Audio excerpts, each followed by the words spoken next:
Hi. So I'm uploading my pictures right now to Facebook. So suddenly my computer might freak out and not complete this video, but I'm making a video. So yeah, today I cleaned, like I went through all of my belongings and put them in boxes, and um, I got some new clothes. I'll make a new clothes video later. What else? I went shopping with my mom. I finished a book, which I'm going to read some quotes from my journal, continued your letters. Also, I found, my mom had this. This is just a necklace that she found outside our house. And I saw it and I was like, that's really cool. And so now I'm wearing it with my cool top. I found my Pokemon cards. Found my Pikachu card. Pretty exciting. I'm currently drinking tea, and it's yogi tea. And there's a little quote that says, "Let love elevate yourself to excellence." And I made this tea right after I got off the phone with you guys. So, your love will elevate me to excellence. That's what I thought of, because that that phone call made me uber happy. I was like, why are they calling? And I answered, and I was like, ah, because I'm really tired, and I was crying about my pictures and whatever. Sometimes you get crabby. It happens to the best of us. I get crabby a lot. That's okay. Um, so this is the book that I had to read for freshman orientation leaderness. It was actually pretty good. It's like a teenage boy book. Like, it's not like super high class or anything, and it's about this kid who is a cartoonist. He's a cartoonist who has pictures in the book. He is an Indian on a reservation who ends up going to an all-white school, so he, learns things like that. But I decided that I would read little quotes that I underlined out of this book. He talks about why he draws, really in the beginning, and it says, "I draw because words are too unpredictable. I draw because words are too limited. I draw because I want to talk to the world and I want the world to pay attention to me. I feel important with a pen in my hand. I feel like I might grow up to be somebody important." And I really like that line about I feel like I might grow up to be somebody important with a pen in my hand. I think that's how I feel. Then there's my mother and father are the twin suns around which I orbit, and my world would explode without them. I think it's a beautiful concept. They're just little short lines in here that I really, really like. So, it won't take me long to, cover them. And I really liked your video of lines from that book, because it was 2 in the morning when I watched it, or 3 in the morning or something. It was really late. And I, just laid and listened and closed my eyes, and it was beautiful. Just looking for some more. He talks about, it's such a boy book because already it's page am I on? 26, and he talks about masturbation. He's like, "Yep, that's right. I admit that I masturbate. I'm proud of it. I'm good at it. I'm ambidextrous." And then he says, "And if God hadn't wanted us to masturbate, then God wouldn't have given us thumbs. So I thank God for my thumbs." I think that's really funny. I hope it's not weird for me to talk about that. It shouldn't be. You guys are cool. Then he talks about, he got this new book. He says, "I grabbed my book and opened it up. I wanted to smell it. Heck, I wanted to kiss it. Yes, kiss it. That's right. I am a book kisser." I love that. I love new books. I want to go buy a new book, even though I have a book that I'm in the middle of right now, which I need to work on. There's always time to change your life. There's just little life lessons in here. Then there's this teacher talking to him, and you've been fighting since you were born. You kept your hope, and now you have to take your hope and go somewhere where other people have hope. Because he's telling him to leave the reservation, because you're not going to go anywhere if you stay on the reservation, kind of thing. And the idea that you're, born fighting. This is one of my favorite sketches. He says, "I don't know if hope is white, but I do know that hope for me is like some mythical creature." And then he drew a picture of a unicorn, and it says, "White, white, white, white, white, white, white." I drew a heart because I liked it. I was like, hope is a mythical creature. Well, then I'm constantly living with a mythical creature, so I'm a tad bit hopeful. Just looking for more. There's it's just a cute little book. It's a really easy read. It took me not that long at all, and I didn't even adamantly read it. And there's just some cool stuff. People often get married for damn silly reasons. Like that. If you're good at it and you love it and it helps you navigate the river of the world, then it can't be wrong. I love cheesy life lessons. Then they're talking about a library, and it's him and this friend he meets at the school, and his friend is like, yes, it's a small library, it's a tiny one, but if you read one of these books a day, it would still take you almost 10 years to finish. And the kid asks, what's your point? The world, even the smallest parts of it, is filled with things you don't know. So that's kind of cool. Always a place where you don't know what is there. Oh, I want to leave as soon as I can. I think I was born with a suitcase. And I just relate to that because I think I was born with a suitcase. Then there's this funny line. He's describing this beautiful white girl that he meets, and he's like, she was all white on white on white, like the most perfect kind of vanilla dessert cake you've ever seen. I wanted to be her chocolate topping.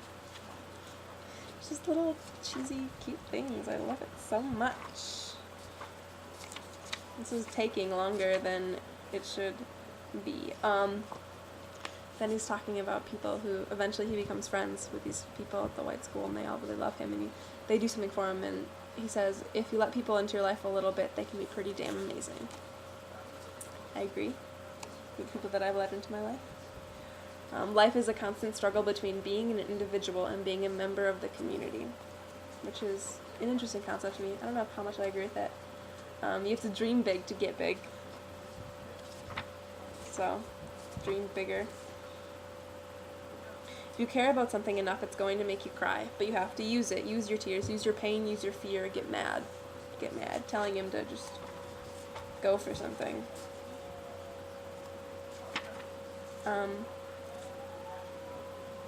That's the whole point of life, you know, to meet new people. I wish I could go with you. It's such an exciting idea. Talking about him going to this school. And his grandmother is like, I wish you could. That's the point. You know, the point is to meet people. Then there's a short little line, I think all of us are always 5 years old in the presence and absence of our parents. Then his grandmother's talking about how she doesn't drink, and I just think something against drinking, but she says, drinking would shut down my seeing and my hearing and my feeling. Why would I want to be in the world if I couldn't touch the world with all of my senses intact? The idea of touching the world.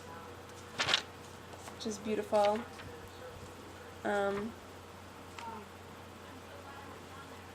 Then someone dies, and there's a short little line, because people start laughing at, this funeral, because of something that was said that was actually funny, and it says, when it comes to death, we know that laughter and tears are pretty much the same thing, which I think is beautiful.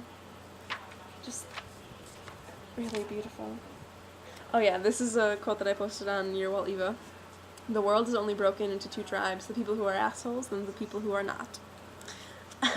Instead of, other categories. They expected me to be good, and so I became good. That's cool. Then there's, I'm never going to quit living life this hard, I'm never going to surrender to anybody. Never, ever, ever. Just gotta live hard. Then his coach, he plays basketball in this book, and his coach says, you can do it. And he says, do you understand how amazing, or he thinks, do you understand how amazing it is to hear that from an adult? Do you know how amazing it is to hear that from anybody? It's one of the simplest sentences in the world, just 4 words, but they're the 4 hugest words in the world when they're put together. You can do it. I like that. We're almost done. This is kind of a long video. Happy families are all alike. Every unhappy family is unhappy in its own way, and that's actually a quote from Tolstoy, or Tolstoy, Russian man, and he talks a little bit about that. Then there's just some beautiful descriptions. There's another death in his family, and it's written, I was in this weird fog. No, it was more like I was in this small room, the smallest room in the world. I could reach out and touch the walls, which were made out of greasy glass. I could see shadows, but I couldn't see details, and I was cold, just freezing, like there was a snowstorm blowing inside of my chest. And then a little bit later, as the coffin settled into the dirt, it made this noise, almost like a breath, like a sigh. Like the coffin was settling down for a long, long nap, for a forever nap. That was it. I just thought it was a really pretty description. I know that death is never added to death, it multiplies. So it's pretty cool. Almost done. In the middle of a crazy and drunk life, you have to hang on to the good and sober moments tightly. And then, there were millions of other Americans who had left their birthplaces in search of a dream. I'm looking for those people. And then he talks about pine trees. There are pine trees everywhere. Thousands of ponderosa pine trees, millions. I guess maybe you can take pine trees for granted. They're just pine trees. But they're tall and thin and green and brown and big. Some of the pines are 90 feet tall and more than 300 years old, older than the United States.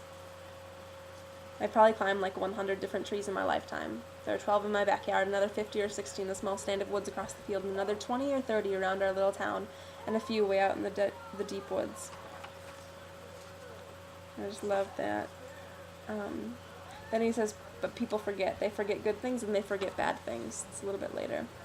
And then him and his best friend, he talks about this memory of them climbing a tree, and I like climbing trees, so maybe that's why I like this. We clung tightly to the tree as it swung in the breeze. I was scared, sure, terrified, but it was also fun, you know? We were more than 100 feet in the air. From our vantage point, we could see for miles. We could see from one end of the reservation to the other. We could see our entire world, and our entire world at that moment was green and golden and perfect. Wow, I said. It's so simple, but it just sounds really beautiful in my head, at least.